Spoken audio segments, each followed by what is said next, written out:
Greetings from not so sunny Mount Fuji 7th Station. Just kidding. I got to spend second half of 2019 working at University of Tokyo in Japan. And so for my Zoom backgrounds, to keep things interesting, I've decided to post some of my favorite travel photos from that 6 months. And we'll see if we can turn this lecture course into sort of a by stealth travel guide for Japan.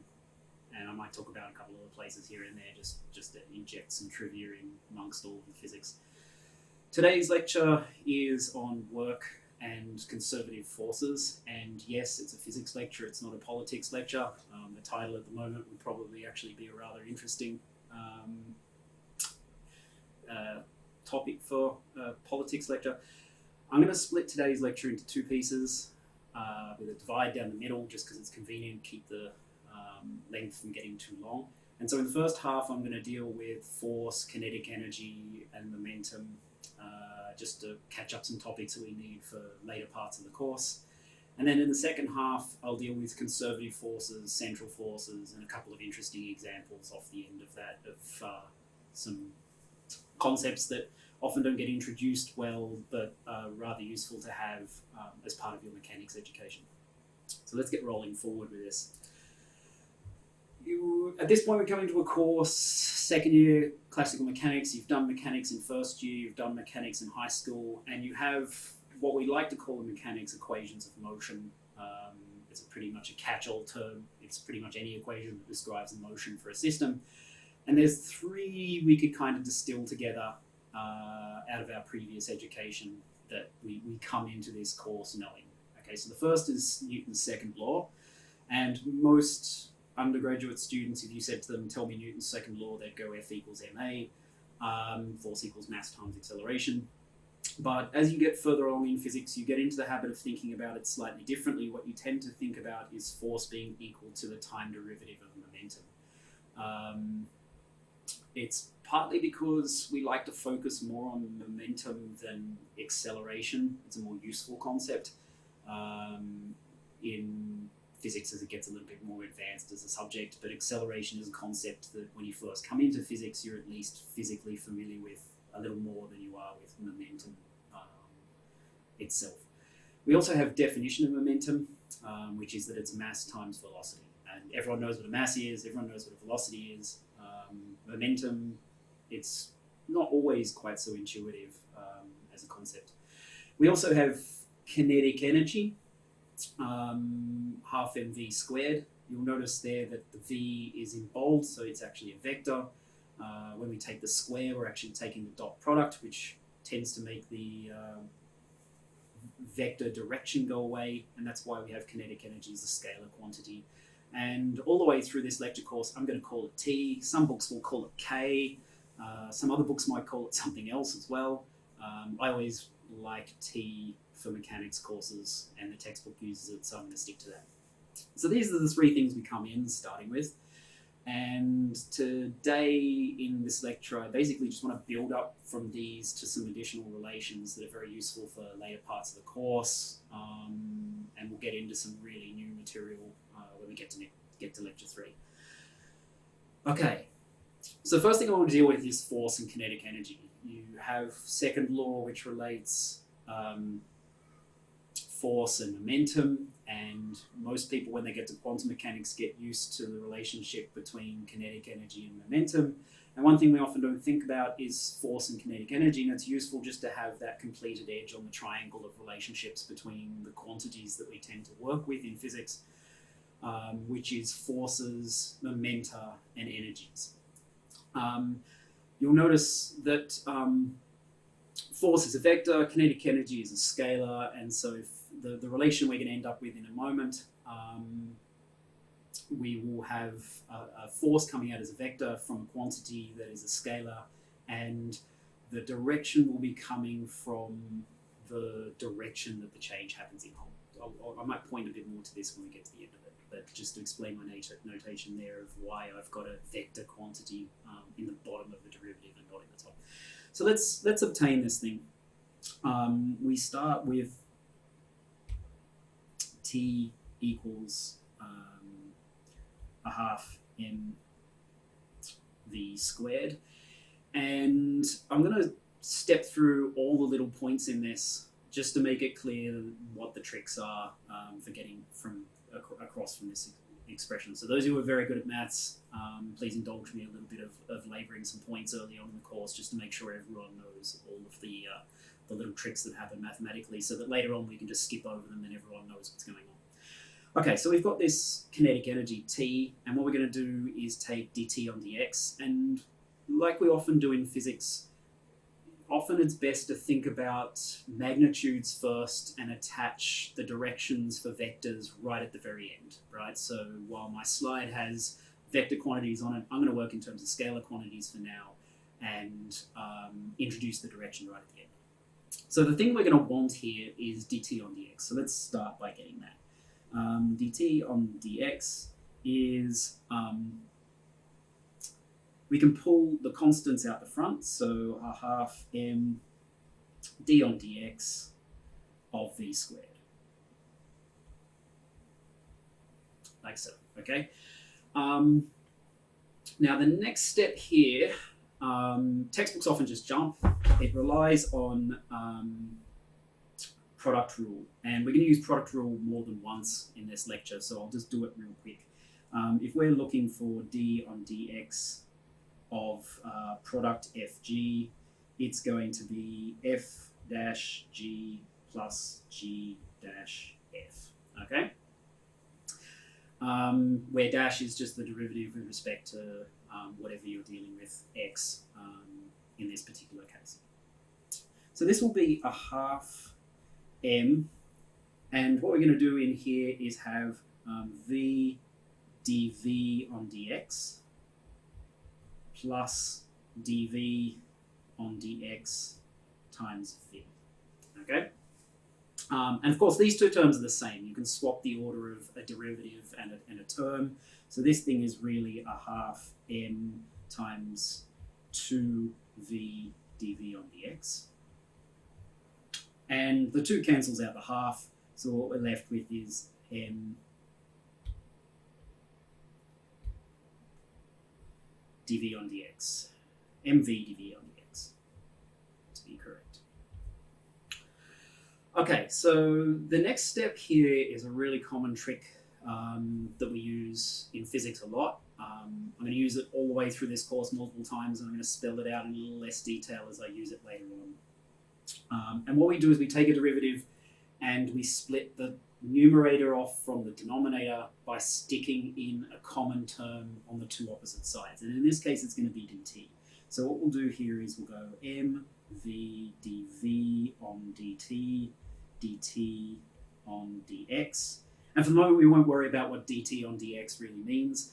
All we've really done here is the same thing that you would do with fractions in high school. So you might have a half, and you can turn that into a third times 3 over 2, basically by splitting that fraction off and then putting a common number on the 2 other parts, right? Really common trick for building equations back up so that you can solve little things. Okay, so we've got this term, and now we're going to rewrite things a little bit just to recast our equation. So we've got our mass. Velocity is dx on dt.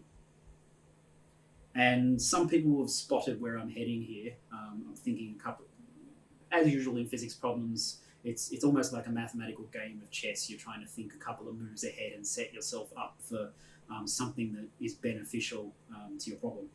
dv on dt is acceleration, right? So let's just write that as a, and we'll keep our dt on dx on the end as it is for now. And of course, it doesn't matter where the terms are in this particular case, so we can pull the a out the front. So what we've got here is ma dx on dt, dt on dx, okay? And this term at the back, we can see this collapsing in 1 or 2 ways. One is that we can go dt cancels dt and dx cancels dx, and so the thing's gone. The other way to see it is just to do the reverse of what we did a couple of lines ago. So we now pull this common term dt out of the 2 sides and join it back up. So we would have dx on dx. Dx on dx is 1, of course, and so it disappears because 1 doesn't really matter in the equation. And so this thing is just ma. And of course, we know what ma is from the second law of Newton's second law. So that thing's just F. All right, so now we have our relationship F equals dt on dx, but it's a scalar quantity. And we know that force is a vector and t is a scalar, and somehow we've got to get a direction into this. And we do what we normally do in physics, which is to then just define a direction. And what we do is we assume the direction comes from dx, because x is a vector, and so some fraction of x is a vector as well. Some little piece of vector still retains the direction, it's just a smaller x. And so ultimately the direction comes from the direction in which the change is happening. Okay, so what we're basically saying here is that force is a change in kinetic energy, and the direction of force basically tells us which direction we are changing our kinetic energy in. So just to sketch this up real quick, we would have, for example, a dx in this direction, and so our kinetic energy might increase in doing this. And so what we get here is a force that corresponds in that same direction. Okay.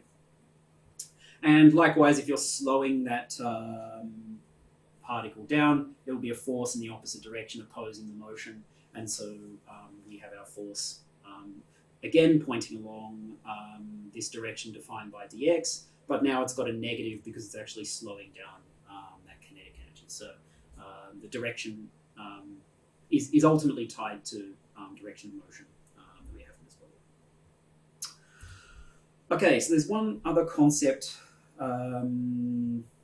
that I want to catch up from the last lecture. There wasn't enough time to do it there. Going to do it very quickly here, which is conservation of angular momentum. So in the last lecture we dealt with conservation of momentum. Wanted to not do this one there, just to give you a little bit of time for that to digest in your head. And so now conservation of angular momentum follows very, very similar argument, except usually we're using different coordinate systems to deal with rotational problems. So we go from the XYZ Cartesian system that we use for linear motion, which we talked about yesterday, to polar coordinates where we have r, theta, and phi in 3 dimensions. And again, this is one of those things that sometimes varies from book to book. R is pretty much always used as R. Sometimes which way people like to define theta and phi in their equations will vary. And here I'll tend to preference whatever's my favorite at the time, just to get you all a little bit used to changes in notation. Okay, so this is going to be a subtlety running through the course. I'll do it later on. I'll switch from U being potential energy to V being potential energy. At some point I might even make the slip of kinetic energy from T to K, just for some fun, just to keep you on the ball and thinking about the fact, because if you're reading multiple books, and eventually if you stick around in physics long enough you will be, you have to get used to the fact that different people use different notations and how to make that rational in your head. And you get a lot of students who come along and say, oh, this thing's wrong, I don't know why it's wrong, and it's really just because the book has used different notation to what they have and they haven't spotted that that was the thing that changed. Okay, so angular momentum we define with a cross product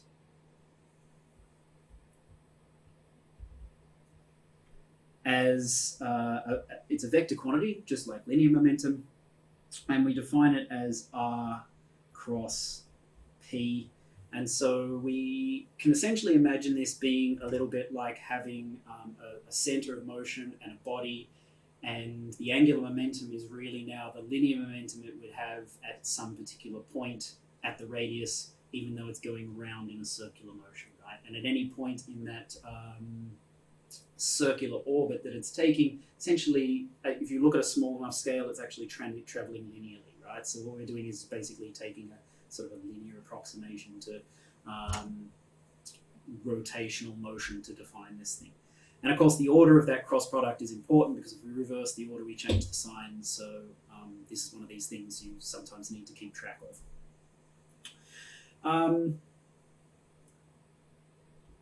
we also have a quantity that we call torque, and as you'll know from your first year lectures, that's basically just the rotational equivalent of force. Okay, and we define this thing as tau, which sometimes in my scribble looks like an S, but you'll get used to that. And we define that in exactly the same way. We have R first and F second. Okay, and the way I always used to remember this as an undergraduate is if I'm dealing with rotational motion, the R is always the first thing in the cross product, right? And little mnemonics like this are actually very useful, not just as an undergraduate, they stick in your head and they go on forever. And throughout the course, I'll try and point out little mnemonics that come up as they pop up. Okay, so now we have rotational equivalent of momentum, rotational equivalent of force, and we can start to play the same games that we have so far with Newton's second law using these particular quantities. And so where we're going to start here is with taking the time derivative of our angular momentum. And you remember the parallel to this in what we were doing yesterday is to take dp on dt, right, to get p dot. And we should come out with a force out the end of this. So what we would expect here is that if we take dt, d on dt of angular momentum, we'll get a torque. Okay, so let's work towards that. We've got d on dt of r cross p just here. And of course, product rule, we did that up above. We're now taking the derivative of yet another product. So this will be dr on dt cross p plus keep the r cross dp on dt. And of course, cross products, one of those things you know that order has to be conserved or things go wrong. So we have to be kind of careful about that in this particular problem. Okay, dr on dt, and again, bearing in mind what we're dealing with here is actually, when we talk about dr and dt and little concepts in this, we're actually talking about very small contributions to the rotational motion, right? This dr on dt we can really call something that looks a little bit like v, and of course our p in here is just mv itself, and then over here on the right hand side we have our r, and dp on dt is really just a force over on the right hand side here, okay? And of course the term on the left here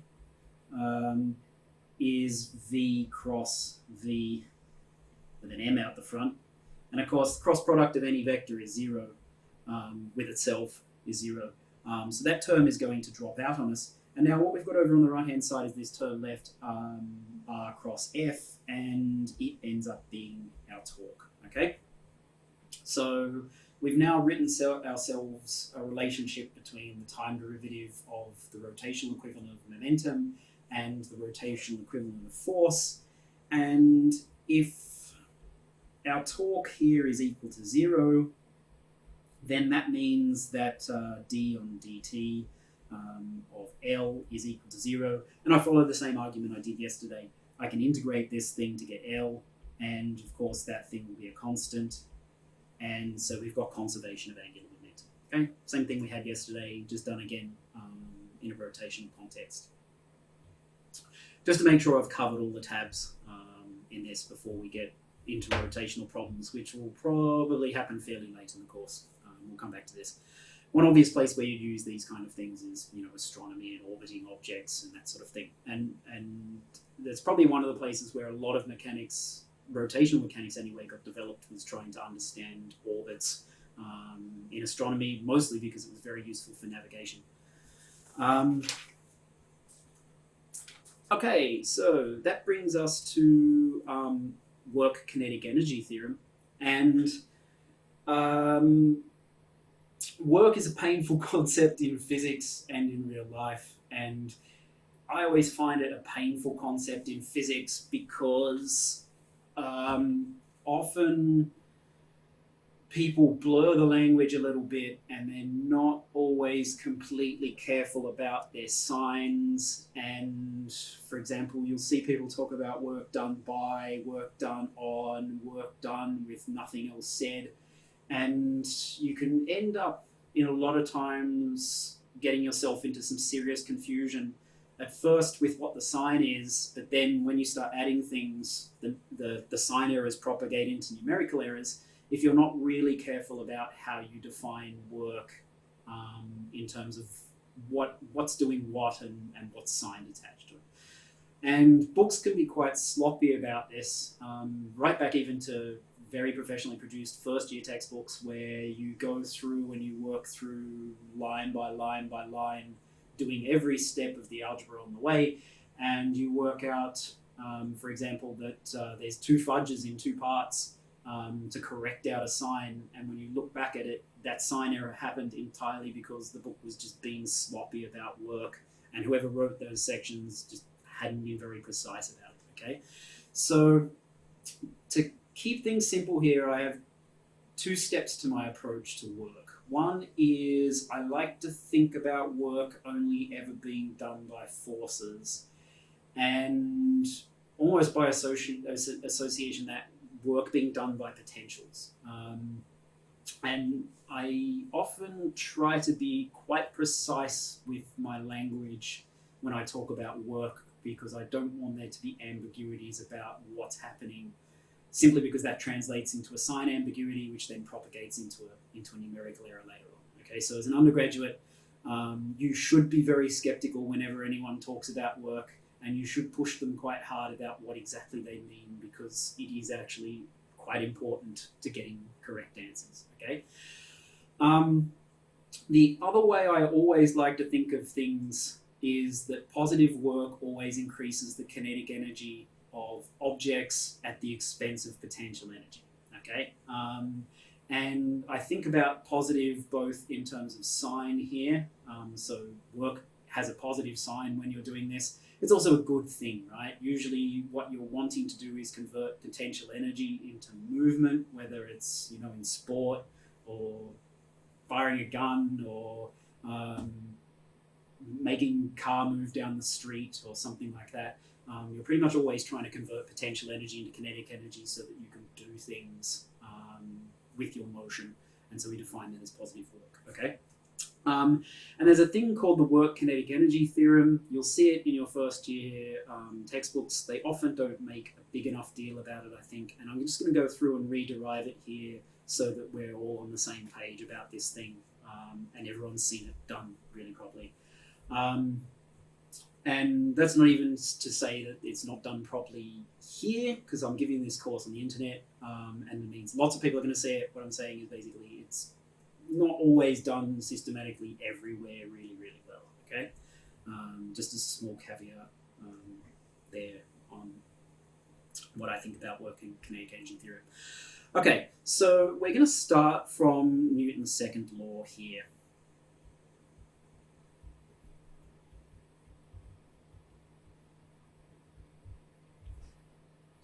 Just in case anyone thinks that I don't do a great job teaching first year. Sledging myself. Okay, enough of the humour. Right, so we could write this as F equals MA, and I really hate using F equals MA in classical mechanics courses because I think it gets you into bad habits. So this might be one of the last times in these lectures that you see F equals MA, except I'm not going to guarantee that either, because somewhere further down the line someone might spot me using an acceleration again. What I'm going to call it here is F equals mx double dot. So I'm going to start dealing with the second derivative of x and using the dot notation on the top to signify derivative with respect to time. Okay. So our x double dot here, we can play around with this and see if we can get another expression for it. Okay, so this thing is dx dot on dt. And we can pull the same trick that we just pulled a few minutes ago here of going dx dot on dx, dx on dv. Sorry, that's not a V, that's a T. Much better.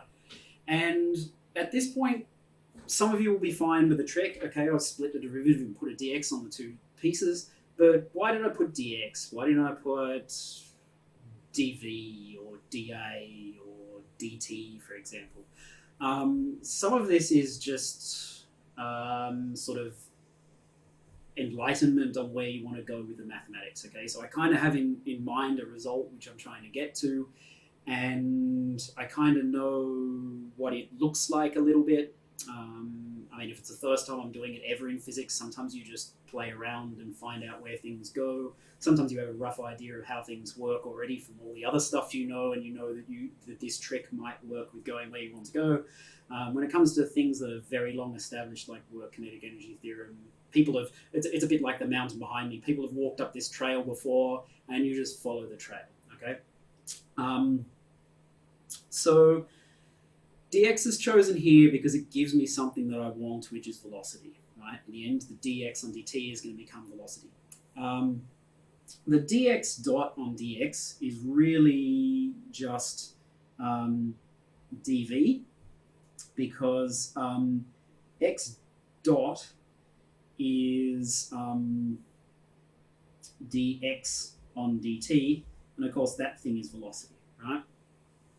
So this is now dv on dx, and our dx on dt is just velocity. Okay, so I've got this little expression here. It's a nice little toy to play with. Okay, so let's go back to force now. Of course, force is mass times acceleration, and or we can call it mx double dot. Make my dots properly. And we can substitute our little expression for x double dot that we had on the line above into this thing. So this will now be m. Again, I can change the order over, so I can call this mv dv on dx, like so. And this thing we've already seen in a slightly different form. So earlier on, if we scroll back up, now realizing I can scroll back up, we have here, let me just change colors for a second so I can highlight it. We have 2v dv on dx, and it came directly from the line above where we have v dv dx plus dv dxv. And then it comes from the line above that as d on dx v squared, okay? And so if we take half of this quantity down here, then we would get half of this quantity up the top, okay? So I'm basically just going to trawl backwards through the derivation that I've done up above down here. All right, so this thing is now m times a half d on dx of v squared, for the reasoning that I just showed a little bit higher up. And of course, we can now repack this thing back together again. This is d on dx of, I can pull my scalar, my numeric constant quantities back inside. So this will be a half mv squared, like so. And of course, this is dt on dx, right? So really all I've done is just kind of gone backwards, back up the chain of logic that I did right at the start of the lecture to derive my expression for force and kinetic energy, okay? So this is ultimately a force, and it will be a function of x, okay? Because it depends maybe on position, okay, where we're applying this force. Okay, so we can integrate this force now. So what we can do is we can take an integral between x naught, which is just some starting position on an x-axis, and some position x. So really what we're doing is imagining that we've got an object, we've got a force that's pushing against that object, okay? So again, we've got a work being done by a force. So where I'm heading here is to calculate a work done by a force. And it starts at some position x naught, and we just accumulate that force as we move forward, okay? And so really this expression here, f of x dx, is done sort of in the spirit of a lot of things we do in physics, of just let's calculate something and see if we can attach some physical meaning to it, right? So really all we're doing is just adding up the force over this thing and seeing if some meaningful quantity comes out of it. So let's take this integral just as a curiosity project at the moment.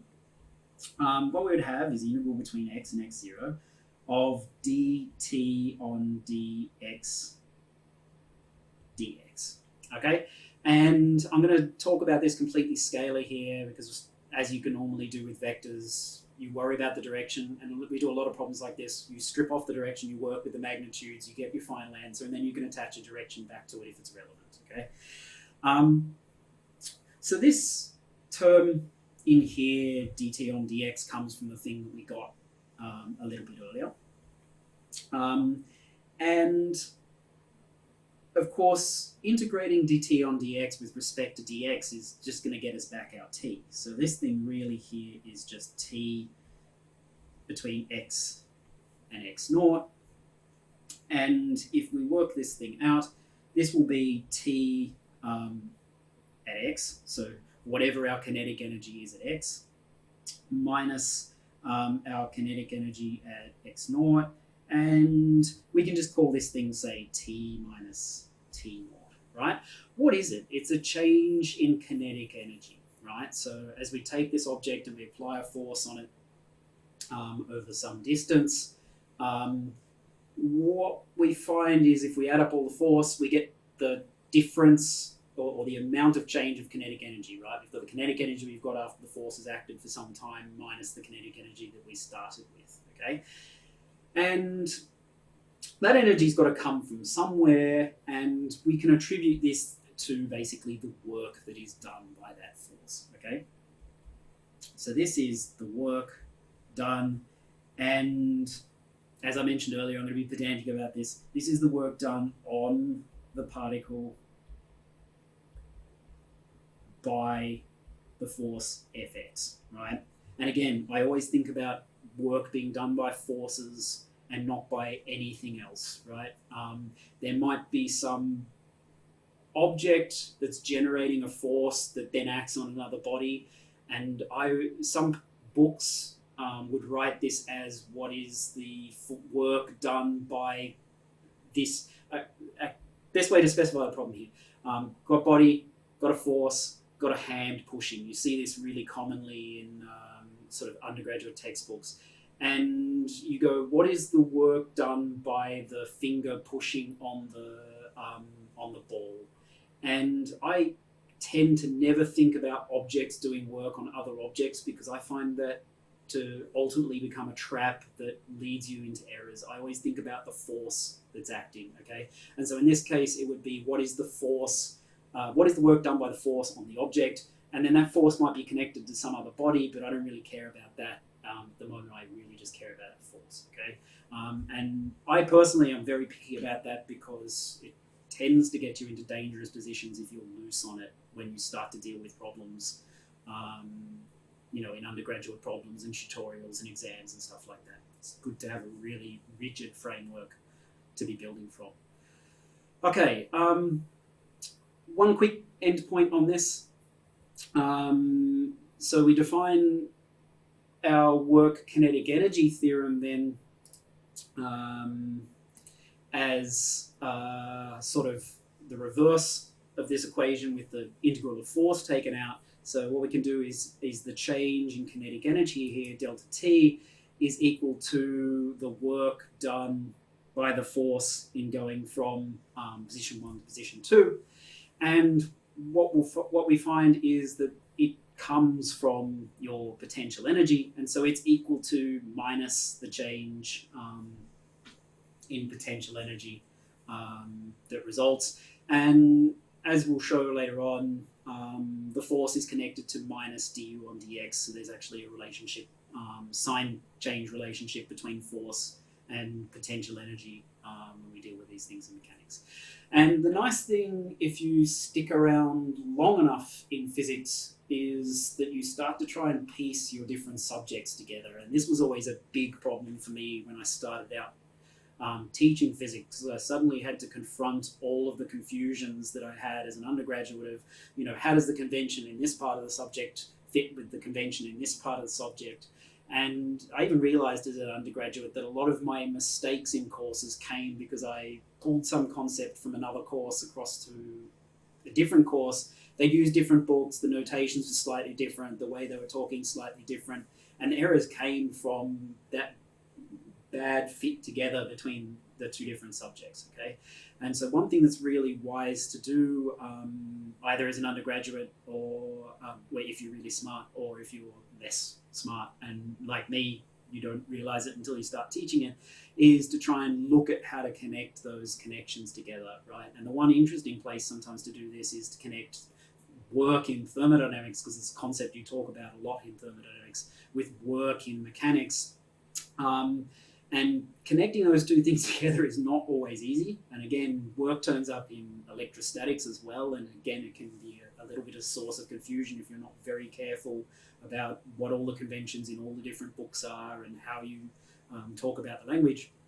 But this even holds as a relationship in thermodynamics, for example. Okay, so in thermodynamics, you would imagine having some system, and you have external forces working on that system. So now we're talking about forces.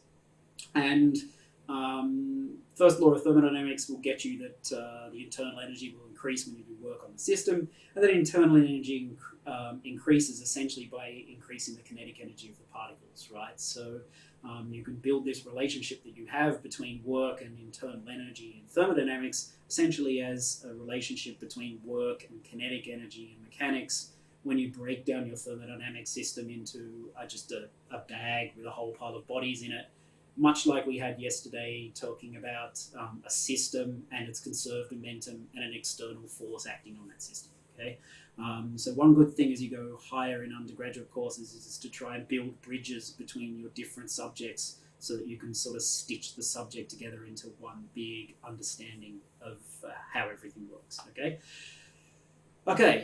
Might take a quick break here, and in the second half we'll deal with conservative forces and some examples that come off the back of that.